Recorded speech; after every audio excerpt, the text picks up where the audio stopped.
Hello guys, आप सभी का स्वागत है हमारे YouTube channel universe in one में। जैसा कि आप सभी जानते हैं कि भारत सरकार ने 2-3 दिन पहले चीन की 59 ऐप्स पर प्रतिबंध लगा दिया गया था। यह प्रतिबंध किस अधिनियम के द्वारा लगाया गया और उस अधिनियम का क्या अधिकार, क्या प्राथमिक कानून है या उसकी अपने आप में ही एक महत्वपूर्ण विशेषताएं क्यों हैं, हम अपनी इस वीडियो में विस्तार से जानेंगे। और भारत और चीन के जितने भी कॉन्फ्लिक्ट्स के पीछे जो रीज़न्स हैं, हम सभी अपनी इस वीडियो में डिस्कस करने वाले हैं। सो प्लीज़ वीडियो को लास्ट तक ज़रूर देखिएगा because it's very important for all government exams. Let's start. Bharat की संसद में 9 जून सन 2000 को यह एक्ट लागू किया गया था, लेकिन देश भर में इस अधिनियम को पारित किया गया 17 अक्टूबर 2000 से, यानी कि पूरे देश भर में 17 अक्टूबर 2000 से सूचना प्रौद्योगिकी एक्ट अधिनियम लागू किया गया था। अब हर एक अधिनियम को पेश करने के पीछे किसी न किसी मंत्री के द्वारा यह पेश किया जाता है। तो इसका बिल पेश किया गया था उस टाइम सन 2000 में सूचना और प्रौद्योगिकी मंत्री प्रमोद महाजन थे, तो उनके द्वारा यह बिल पेश किया गया था। इस अधिनियम का अपने ही अंदर एक अधिकार क्या है। सूचना प्रौद्योगिकी अधिनियम 2000 की धारा 69A केंद्र सरकार ऑनलाइन सामग्री, यानी कि हमें जितने भी ऑनलाइन इंफॉर्मेशन, संदिग्ध जानकारियां हमें मिलती हैं या साइबर क्राइम की गिरफ्तारी करने के आदेश देता है। अगर देश में भड़काऊ स्थिति पैदा हो रही है, कोई भड़काऊ भाषण दे रहा है या संदिग्ध हरकत करता हुआ पाया जा रहा है देश की सुरक्षा के खिलाफ, तो यह अधिकार इस सूचना प्रौद्योगिकी अधिनियम के अंडर आता है कि वो साइबर क्राइम के अपराधी, यानी कि साइबर क्राइम के जो क्रिमिनल्स होते हैं, वो उनको गिरफ्तारी के आदेश देता है और उन पर जुर्माना लगाने के आदेश देता है। अब एक इम्पॉर्टेंट पॉइंट है इसमें कि सूचना प्रौद्योगिकी अधिनियम का प्राथमिक कानून क्या है। हर एक अधिनियम का अपना अधिकार होता है, हर एक अधिनियम की अपनी विशेषताएं होती हैं, हर एक अधिनियम का अपना प्राथमिक कानून होता है। ठीक है, जैसे कोई भी लड़ाई वगैरह होती है, ठीक है, या फिर कोई भी ऐसे कॉन्फ्लिक्ट्स होती हैं, तो उसमें जो सुप्रीम कोर्ट होता है वो दोनों केसेस की सुनवाई करने के बाद ही एक अंतिम फैसला लेता है। तो उसी तरीके से हर एक अधिनियम का भी अपना एक कानून होता है जिसके अंडर वो काम करता है। तो यह अधिनियम जो है साइबर क्राइम और इलेक्ट्रॉनिक कॉमर्स के मुद्दों से निपटने का काम करता है। अब हम जानेंगे कि इस अधिनियम की विशेषताएं क्या है। सोशल मीडिया या किसी भी वेबसाइट पर अगर आपत्तिजनक सामग्री को हटाए जाने के इसमें निर्देश दिए जाते हैं।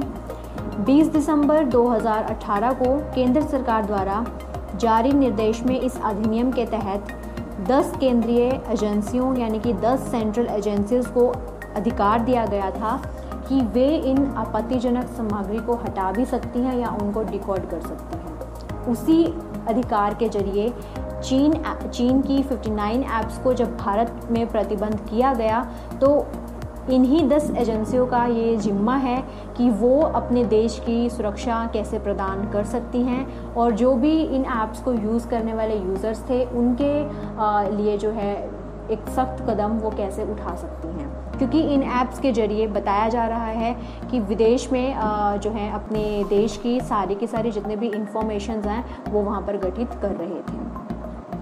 सबसे मेन इम्पॉर्टेंट पॉइंट है कि अगर कोई भी भारत की सुरक्षा को लेकर बात आती है तो सबसे पहले भारत की संप्रभुता और अखंडता, राज्य की सुरक्षा, भारत की रक्षा और विदेशी राज्यों के साथ मैत्रीपूर्ण संबंधों को सुनिश्चित करने के लिए यह कदम उठाए जाते हैं। तो यह अधिनियम भी अपने आप में एक ऐसा अधिकार इसके पास दिया गया है कि भारत की संप्रभुता, अखंडता, राज्य की सुरक्षा, भारत की रक्षा और विदेशी राज्यों के साथ मैत्रीपूर्ण संबंधों पर कोई भी आँच न आए, इसीलिए इनको सुनिश्चित करने के लिए यह कदम उठाया गया। इन सभी जारी किए गए दिशा निर्देशों के तहत अगर कोई इन नियम का पालन नहीं करता, यानी कि इन नियमों की अनुपालना करता है, तो उनको 7 साल की कैद हो सकती है। हमारे जितने भी अधिनियम हैं, अगर हम उनमें कोई ना कोई अधिकार होता है, मैंने आपको पहले भी बताया है, और उनमें कुछ ना कुछ रूल्स भी होते हैं जो हम सभी देशवासियों को फॉलो करने होते हैं। अगर कोई भी इन नियमों का अनुपालन करता है तो हर एक अधिनियम में, हर एक एक्ट में जो है सज़ा का जिम्मा दिया गया है। दिशा निर्देश सज़ा के लिए या जुर्माने के लिए जो दिशा निर्देश हैं वो जारी किए गए हैं। और सूचना प्रौद्योगिकी अधिनियम में अगर कोई भी नियमों का अनुपालन करता हुआ पाया जाता है तो उसे 7 साल की कैद होती है। अब बात करते हैं सुप्रीम कोर्ट की कि सुप्रीम कोर्ट ने इस अधिनियम के बारे में क्या कहा।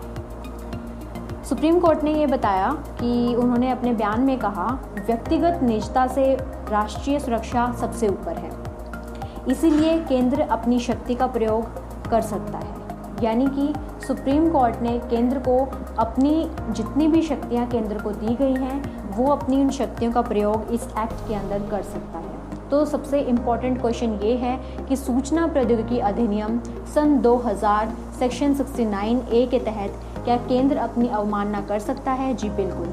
सुप्रीम कोर्ट ने यह आदेश जारी किया है कि राष्ट्रीय सुरक्षा सबसे ऊपर है, इसीलिए सेंट्रल गवर्नमेंट जो है अपने जितनी भी शक्तियाँ उनको दी गई हैं वो अपनी शक्तियों का प्रयोग इसमें कर सकती हैं। अब हम बात करेंगे भारतीय टेलीग्राफ अधिनियम एक्ट 1885 की। इसमें केंद्र सरकार को फ़ोन टैप करने की अनुमति देता है, लेकिन सुप्रीम कोर्ट ने सन 1996 में यह फैसला दिया कि सरकार केवल सार्वजनिक आपातकाल के समय फ़ोन टैप कर सकती है। यानी कि 1885 भारतीय टेलीग्राफ अधिनियम 1885 में ये कहा गया सेंट्रल गवर्नमेंट ने कि फ़ोन टैप करने की अनुमति ये अधिनियम देता है, लेकिन सन 1996 में सभी देशवासियों की सुरक्षा को देखते हुए सुप्रीम कोर्ट ने यह फैसला लिया कि सरकार केवल भारतीय टेलीग्राफ अधिनियम एक्ट 1885 को सार्वजनिक आपातकाल के समय ही फ़ोन टैप कर सकती है। लेकिन IT एक्ट 69A में ऐसा कोई भी प्रावधान नहीं दिया गया है, यानी कि इंफॉर्मेशन टेक्नोलॉजी एक्ट 69A में ऐसा कोई भी प्रावधान नहीं है। तो गौरतलब है कि सूचना प्रौद्योगिकी अधिनियम का जो उद्देश्य बनता है वो यही है कि देश में साइबर अपराध को रोकने के साथ साथ देश की महत्वपूर्ण जानकारी का विदेशी शक्तियों द्वारा दुरुपयोग किया जाना। तो इसीलिए इन विदेशी शक्तियों द्वारा जो दुरुपयोग किया जा रहा था तो उसके रोकने में सख्त कदम जो हैं भारत सरकार द्वारा उठाए गए हैं। इसीलिए भारत में चीन की 59 ऐप्स को प्रतिबंध किया गया है।